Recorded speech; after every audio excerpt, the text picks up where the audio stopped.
You are both veterans of the MCU. What made it special to revisit your characters for Thunderbolts? I mean, it's, it's an extraordinary opportunity to play a character. We both played these characters in Black Widow, and we developed this relationship, and we planted these seeds, and then you never know, like, what's going to happen in the future, what Kevin Feige and Lou Esposito have in mind for the future of whatever. So it's just an incredible privilege and opportunity to be asked back and to do this again. And I think we went in, both of us, kind of guns a-blazing, trying to mine this relationship as deeply as we possibly could and to pay off all of the things we set up and to plant seeds for the future of who these people are and how they can affect each other going forward and how they can need each other going forward. I think also just on top of that, Jake really wanted this movie to be a film that anybody could watch without having watched any other characters' backstory movies. And while that, was a great idea and really cool, I know that we both felt really defensive about the fact that, no, that might be true, but we really need a conversation about the fact that Natasha has gone and what that might be doing to both of these characters. And even though we're trying to create a movie that people don't need backstory, we need it, our characters need it, and as actors, for us to know where we are at and where our story is going, it was just something that we both felt very, very protective of. Florence, what is Yelena's state of mind when we first meet her in the film? Her state of mind is a very dark one. She isn't doing well. She doesn't know really what she's here for anymore. Since the last time we saw her in Hawkeye, she is now fully processing and is dealing with the grief and the loss of her sister. And she doesn't really have much color anymore. She doesn't really know why she's here, and nothing gives her joy. And we kind of see her asking those questions to her dad. After a year of not seeing each other, we see her really trying to fumble and figure out how she can make herself want to wake up in the morning. And it's something that we watch and we all can recognize as someone that needs help. And it's through the movie and through her opening up and her being there for people that she actually begins to feel that love for life again. David, tell us what's happening with Alexei now that some time has passed. From the events of Black Widow, he's sort of on an upswing at the end of that movie, and he is not on an upswing now. He's not in a good place. He has a limo business, which is not thriving. He thought he would come to Washington, D.C., and literally be embraced by the American government as perhaps the next savior of America, and it didn't turn out that way. He's living in a studio apartment with a crappy limo business, barely making ends meet, not talking to his daughter. Though. What? It's a great smoke machine for the real thing.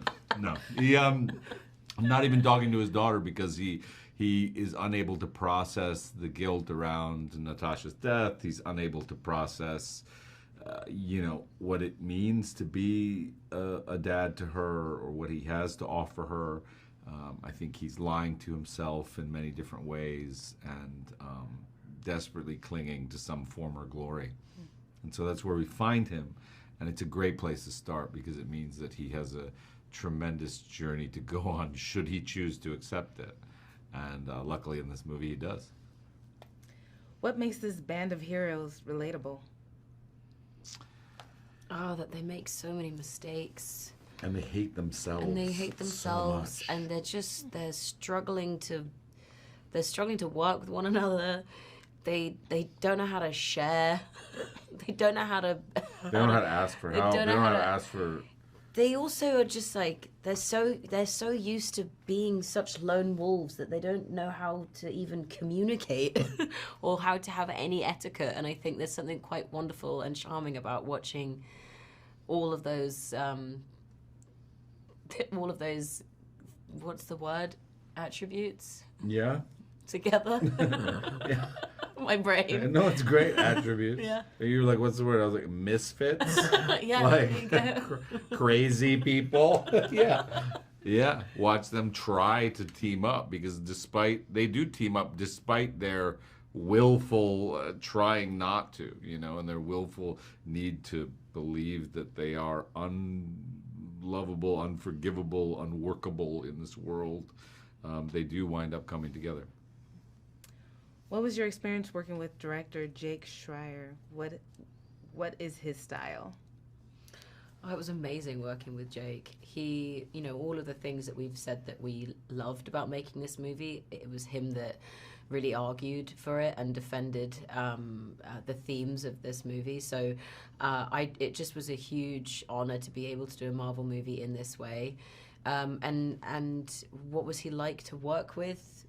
He's such a supporter. He really believes in every single person that he hires, and he just thought that we were all great. That's what was so brilliant, was like when we'd go on set and he would ask us to do something ridiculous, because sometimes you do have to be asked to do ridiculous things on sets like these.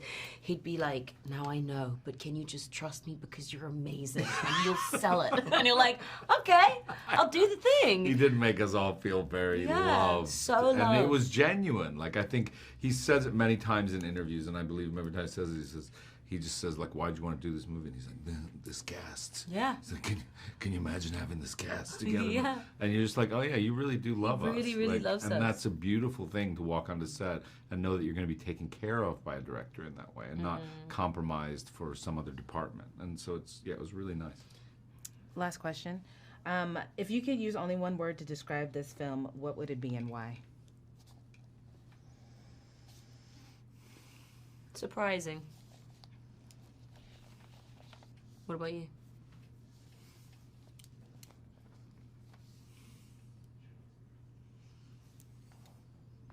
The word that comes to mind is like sweet. Surprisingly sweet. Florence Pugh, ladies and gentlemen. I mean, we're going to end on that. Thank you.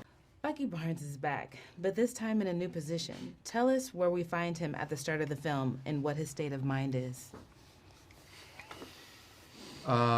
His state of mind is questionable, as always.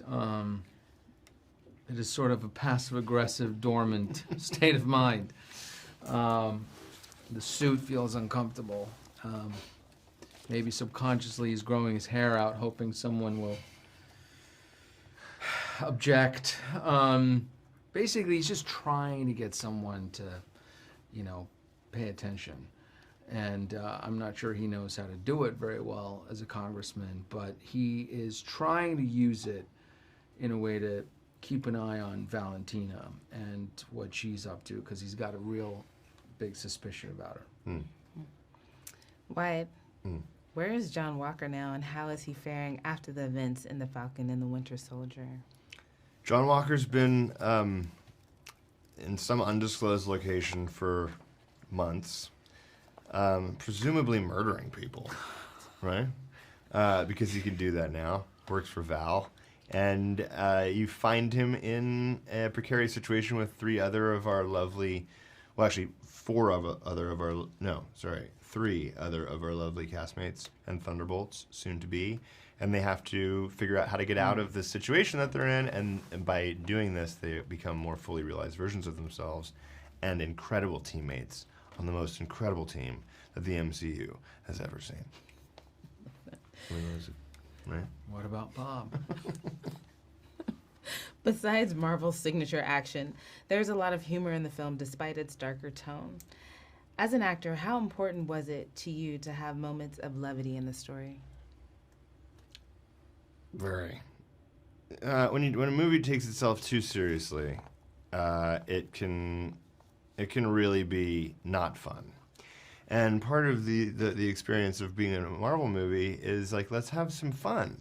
That's part of the experience. Is like, I'm going away from my home to have this 2-hour experience where I'm going to laugh and cry and feel all the emotions. And humor is an important part of our daily life to keep you feeling fresh and excited. So to me, it's very important. Humor, definitely, of course, but also I think it's getting the audience to invest and to care about these people and these people together. And I think it's really interesting because I really do feel like everybody was a good fit. I mean, even on and off screen. Mm-hmm. And just personality-wise and mindset. And I think if you understand what these characters are trying to learn from or get through, then I think you're invested and you want to see them succeed. Mm-hmm. The practical sets were big builds. Which one was your favorite and why? New York streets. I think the streets at the end of the third act, that was pretty epic. The fact that we were actually There's driving. those moments where you're like, you know those moments where you're like, you kind of can't see the end of the set or whatever, and you just peek out a doorway and you're like, I'm in New York right now. Like, it's incredible what they can do with building sets. And then my shock is always like, they're gonna take this down. They just built this to look exactly like 7th Avenue and wherever, and it's going to be taken down and just thrown away. I mean, it's gonna be trash. Like, how? What the fuck? But that was, I thought, incredibly well done. Yeah, no, well, it's amazing. Also, it's just the fact that it's just so much more interesting when people build something than when you see it on a computer screen. It just always, and especially if you're there and you've got stuff to really react to, and I think it changes everything. But it changes the work environment, which is why I feel like we have to keep the practical aspect of it. Like everybody, the crew, the extras, like all those people kind of. There's a sense of ownership over it from like the people who built this thing. Yeah, and you want to like you're excited about it. You want to serve it in a different way than it's kind of like when it's just screen, and they'll do it afterwards. You know, it's not as cool. Tell us about shooting the chase scene in the Utah desert. Ooh, well, it was hot. It was hot. It was 100 hot, degrees. but it was super. It was hot. You're right. It was so hot. But it was amazing when the sun was going down, and then there was a bit over there where it looked really pretty, and again, just to be able to be out there. Again, everyone was looking. Jake was really happy about. We're here. We're on location. This actually exists. Right, we're doing it. But it also felt indie in a weird way because you're like out in the middle of nowhere. We've all done, a lot of indie movies in this cast, and I swear to God, when you're in the back of that limo, like you could be in the back of the limo anywhere with any crew at any movie I've ever done. Just take off the suit and put on something else, and you're just in a hot metal box and like acting. And that was what was so I love. You can't fake that. It's nothing. It wasn't a process trailer. It was a process trailer for some of it. What am I trying to say? It wasn't the screen, the volumes that they use now that are like they're great, but they're not the real thing. And Sebastian's the elements that you had of riding the motorbike and flipping the cars, all of those cars flipping, those were real. Like Shane was driving the car when it flipped and flipped 80 times, and like all those are real things happening. Yeah, cool. I think, and I also just think audiences can tell that. They tell the difference. Yeah. What was it like working with the director, Jake Schreier? Jake is very dry, but very funny and cautiously optimistic, I would say. Cautiously optimistic is good. But he had like a really good handle on what this is, I guess, what this movie is, what the tone is, and what makes this movie. How is it funny and different than something like Guardians of the Galaxy, or how is it as real as something like Captain America: Winter Soldier? And he found its own thing. Nothing's too much, or everything's just enough. He had a very specific vision of what he wanted to make in terms of emotionally, and it wasn't always like he came at it from this is not perfect. And anytime I've ever done a movie, no matter what the movie was or show was, which is this isn't perfect yet, but we're gonna make it as good as we can, and not like I'm amazing, I'm really good, and I know what I'm doing. And so if you don't do it this way, it's not gonna work. If you come at it that way, I'm always like, oh God. But if it's like that, it's always been a wonderful experience, and Jake is inherently that way. I think everybody had this feeling of like, oh my God, I think he's actually listening. Where like a lot of times you'll hear a director listen and you're like, I don't know if they heard anything I just said, and then the changes don't happen and you're like, oh, okay, whatever. Jake listens, he hears you. We were rehearsing, and debating and coming up with that last scene until the day we did it, and it still wasn't perfect. It worked. I mean, major changes that we were making because it just wasn't work. And then we've kind of found the thing that clicked that last night in that hotel room we were all sitting in, where it was just felt like we were gonna blow up the movie, but that was the magic sauce, and we got it to a point that really worked. And yeah, Jake allowed for and a lot of he never patience. Lost. It's cool. It's just it's a lot to do, and I think there's a lot of pressure, and so anyway, he's great. Last question. If you could use only one word to describe this film, what would it be and why? One word. Emotional. I want to just say integrity. That's good. I like that. Integrity. Why? Well, because I think it's about, honestly, it's about ownership. It really is. Or maybe that's it. It's ownership, right? And I think ownership as it pertains to the good, the bad, and the ugly. And being able to, that's what I think all of these characters are complex in that way, and they're three-dimensional because they have all those parts, and they're not. And I love that the movie is not trying to make any one of them more heroic than they've earned it for them to be, and it's not running away from showing how flawed they are, and I think that's one thing that will always separate this movie from the rest. Perfect. Thank you both. What makes Valentina a great villain? Does she have any redeeming qualities? What makes Valentina a great villain is that she isn't quite a villain. She's more complicated than that. It's not very straightforward with Valentina. She's sort of, I like to think of her as an anti-villain. She's, and yes, I think that she might have good qualities underneath it all. And she is somebody who is obsessed with power, and she has an insatiable desire for it, which is a driver for her. But you get to understand why she has such an insatiable desire, and that makes her a little more, shall we say, approachable, I think. Geraldine, how does it feel to be part of the MCU? What did you like most about the experience?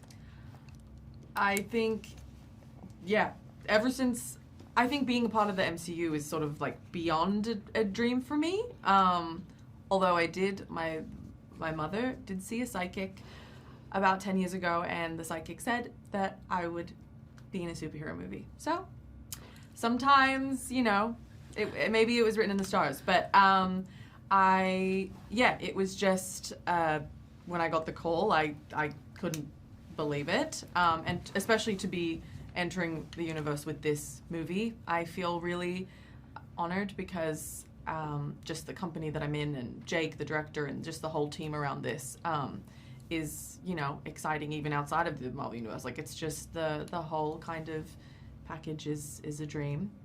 I feel like this whole experience, I just felt like kind of kid in a candy store. There was just, the scale of the production was so massive, and the amount of incredible people with deep knowledge and expertise in their fields was really incredible to be around and watch. And it just felt like there was always something to be kind of enamored by, just the whole production. Yeah.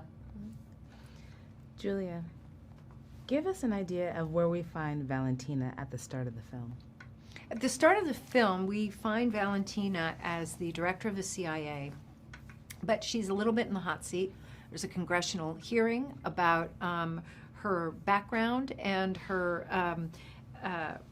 shall we say, her intentions, and she's potentially in trouble, but she's not going to capitulate in any way. Geraldine, describe Mel's personality and tell us what she is doing at the start of the film.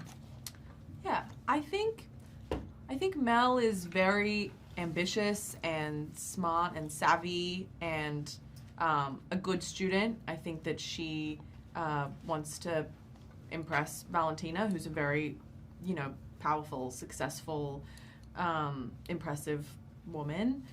And she wants to be on her good side. And then as more of what Valentina is doing is coming to light, and Mel is confronted with the reality of what it takes to get to her position, I think, that then calls to question where she fits in this world and kind of her inner struggle that she's dealing with. Yeah. What impressed you both the most about the production and the crew? Well, what surprised me the most, and delighted me the most, was the amount of people and departments it takes to put this kind of production together, and the expertise that comes to bear. And I was very, I was awed by that fact, and that there are so many people bringing their absolute A game to this. It kind of feels very old Hollywood in a way, because there's so many, the props department and the stunts and the and costumes, and all of it is so well thought through and so layered with expertise that I was just, I bow down to all of it. It takes, it doesn't take a village. It takes like a city, a state, a country to put this thing together. Did you want to add to that? Yeah, I think what was so cool about this was how most of the stunts and effects were shot practically. There's very little CGI, which is quite unique for a Marvel movie. So I think that was really cool to watch and impressive, and just, if there was a helicopter in the sky in the scene, the helicopter was really there. Yeah. That's cool. Tell us about working with the director, Jake Schreier. I'm so grateful to have worked with Jake Schreier on this film. We couldn't have done this film if he hadn't been involved. His dedication to the grittiness, the tone, the rawness of the movie and of the story itself. He was devoted to character arc and development, and the story has a real shape in the film, which I think audiences are going to really respond to. There are characters to be properly rooting for in an emotional kind of way. And, by the way, he straddles the world, Jake did in his direction, straddling the world of comedy and drama very expertly. I mean, very finely tuned. Amazing.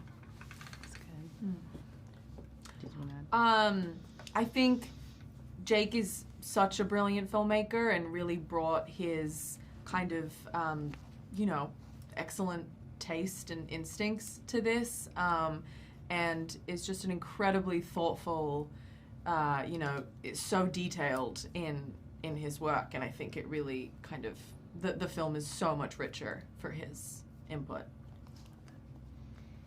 When audiences watch this film, what do you hope they experience? Well, first and foremost, when audiences watch this film, I hope they really feel like they got their money's worth and they were properly entertained, because because that's what we want to do. We want to deliver, and we take that very seriously.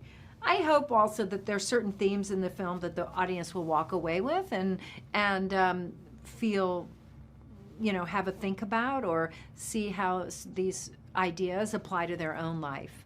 And so there's that. But ultimately, we just want them to have a really good time. And then last question. If you can only use one word to describe this film, what would it be and why? One word?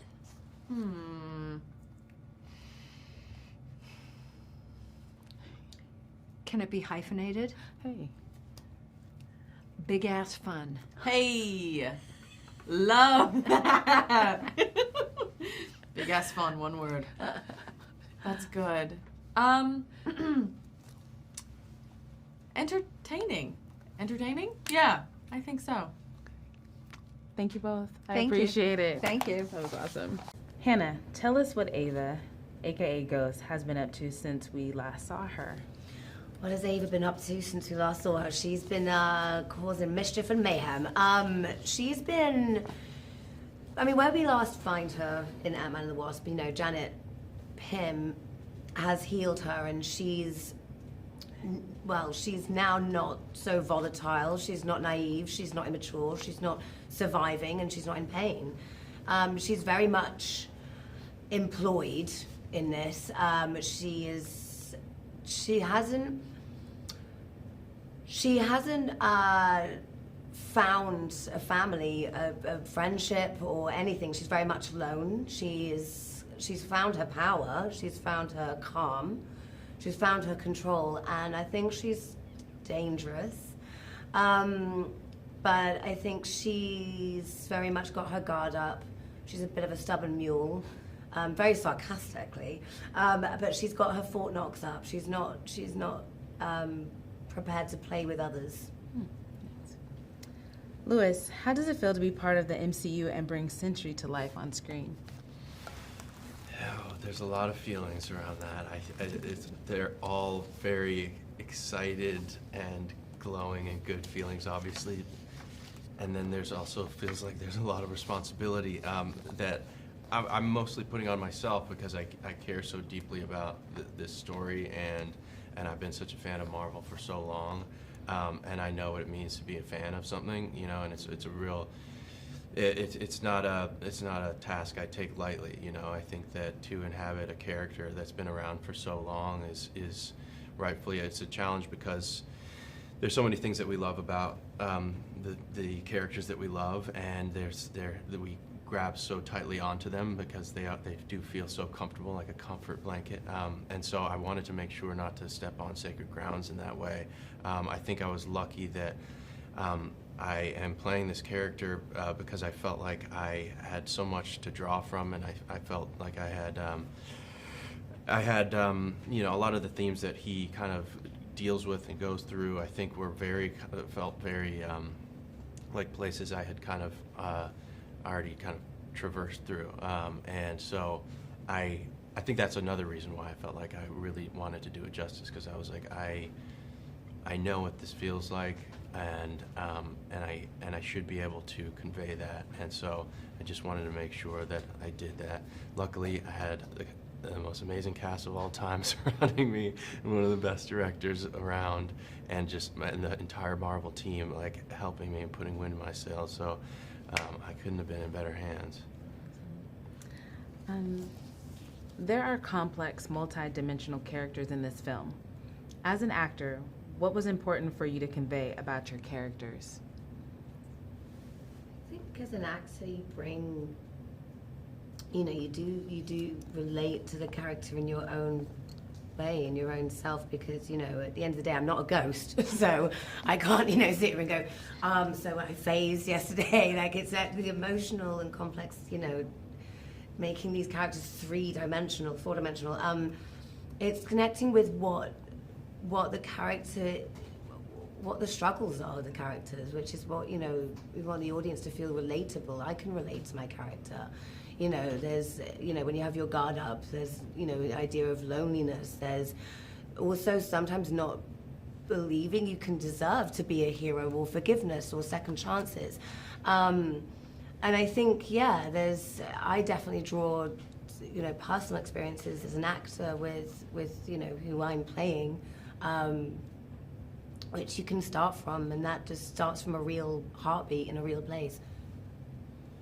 Well said. Yeah, I think oftentimes you can end up doing almost like it's like telephone, where you kind of are inspired by these performances or these versions of stories that have been told already, and they're kind of echoes of something that is actually true. And so I really felt it was important to kind of try and remove those echoes from my kind of like landscape of architecture as I was trying to build Bob, and come from a place of truth, you know, and a place that was my own, which is, you know, which was I was lucky that was kind of welcomed in this circumstance, you know.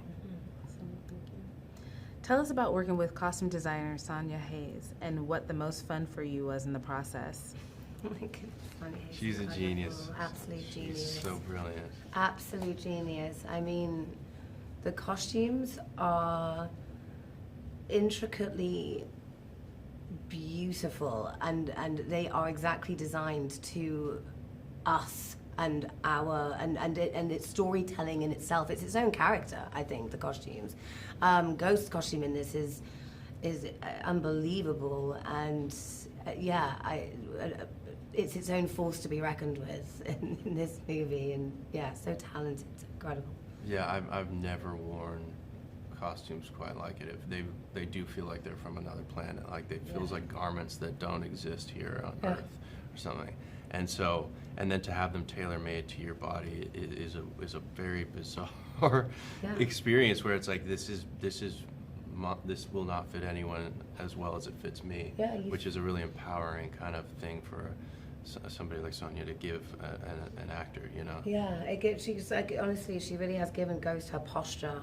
It's like it's a whole complete different posture, and I feel like you feel like a hero. You feel beyond. You feel like you're not you anymore when you put these costumes on, and it really kind of sets you up when you get on set, and you're not only surrounded by the set and the whole universe and the gravitas of that whole thing. You feel like you're part of it because of the costume and everything that comes with that. You touched on this a little bit, but tell us about director Jake Schreier's style and what working on his sets was like.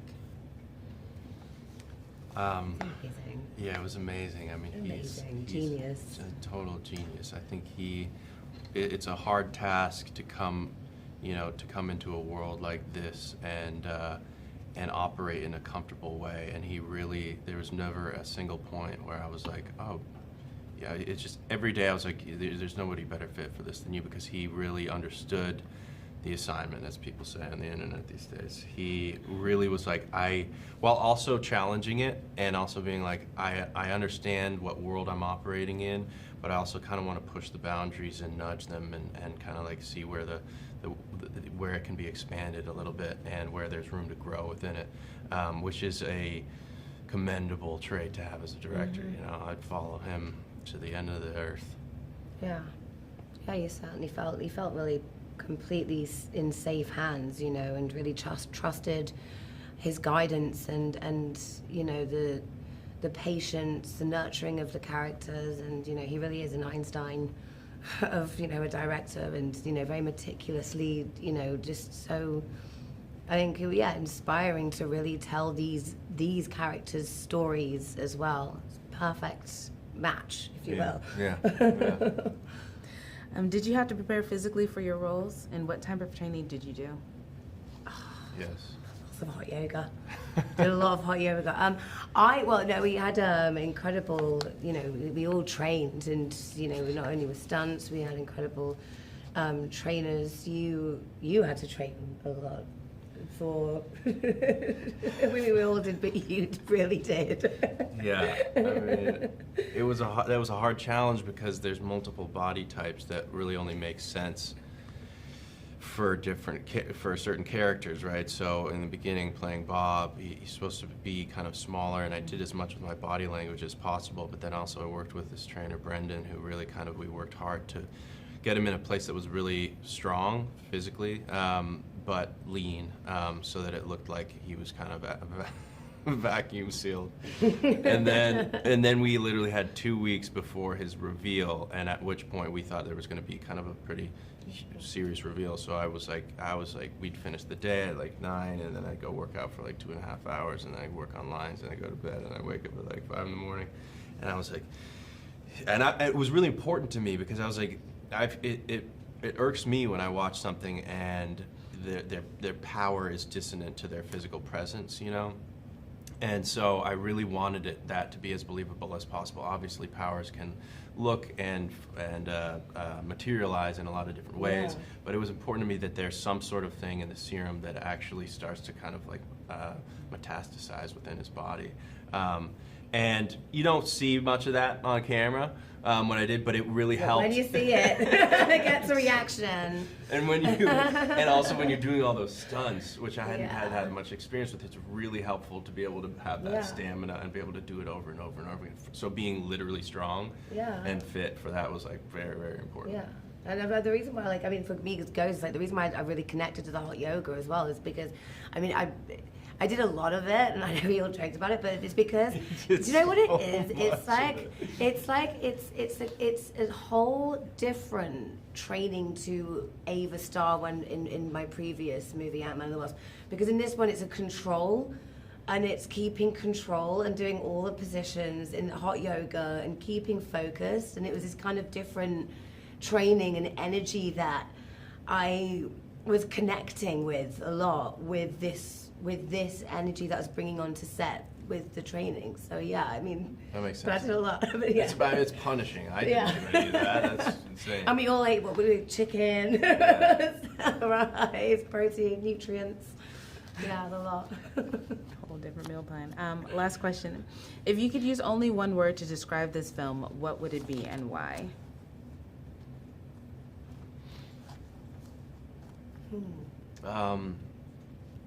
Mine would be home, because I think home we often think of as a place, a physical place, but I do think you can travel with people and people can inhabit the idea of home, and I think every character in this kind of finds their own home.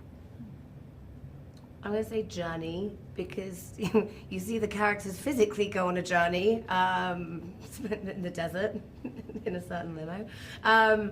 And it's the journey of all the characters and of where they come from, where they're going to go, and the discovery of and their journey together. Perfect.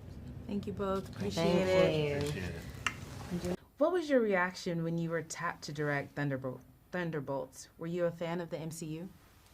Yeah, I've been a fan and lucky enough that my college roommate John Watts directed all of the Spider-Man movies, so I'd actually gotten to work on Homecoming just for the LA portion. Did second unit of those pickups, so I'd gotten to know the folks at Marvel through that. And I mean, I think anytime you get to work in this world that people care about so much, and with this cast, I mean, how could you not be excited? What was your vision for the film?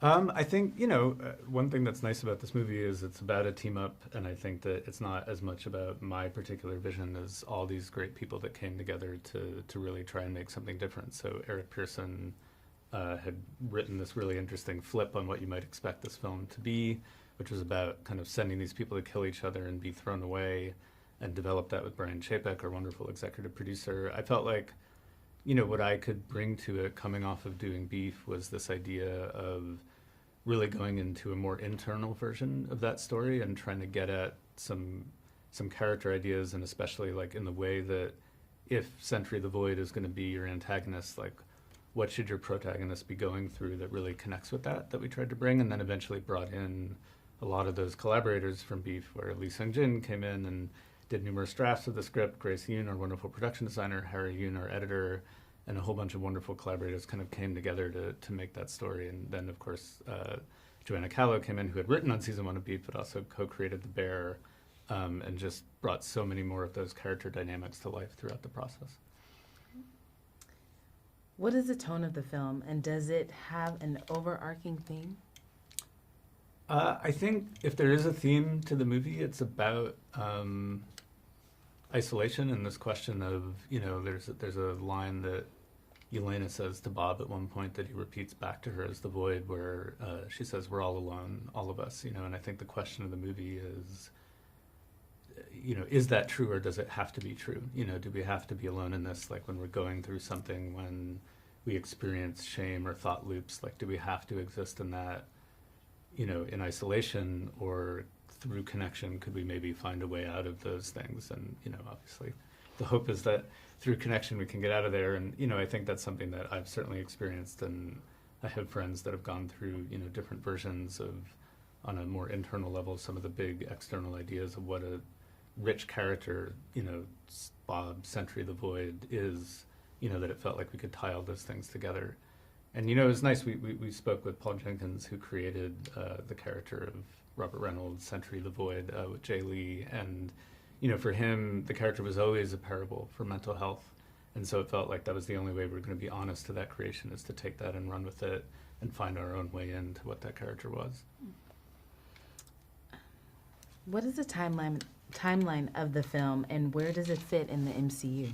I mean, I think what was so nice about this film is it felt like it existed in such a contained fashion. You know, it takes place over the course of just a few days, you know, in the modern world of 616, you know, and so it feels like it's in its own little corner of the universe, and then obviously at the end, it has much larger implications for the rest of the world and the universe, but it felt like until we got there, we really had room to play in this kind of, you know, isolated space where we didn't have to worry about too much of that interaction and really could tell a contained story. Perfect. When we meet many of the characters, they are at low points in their lives. How did this entry point allow you to explore them on a deeper level and make them relatable? Yeah, I think it really felt like, you know, the Thunderbolts or all of us. You know, they're people that, you know, some of whom might have imagined they were destined for greater things or even individual glory. Like, that's something that Alexi obviously is very interested in for a lot of the film. You know, John Walker was Captain America, you know, until that went very, very wrong. And so it becomes more about, like, when things don't work out the way that you imagined, which is something I think I would imagine we can all relate to. I certainly can. Where do you go from there, and what can you build from that? And you know, what and who do you need to find to kind of come out of that place, and could you maybe be something greater as the sum of your parts than being stuck in that isolation? And last question. Several of the actors have played their characters before. How did their character knowledge help you as a director?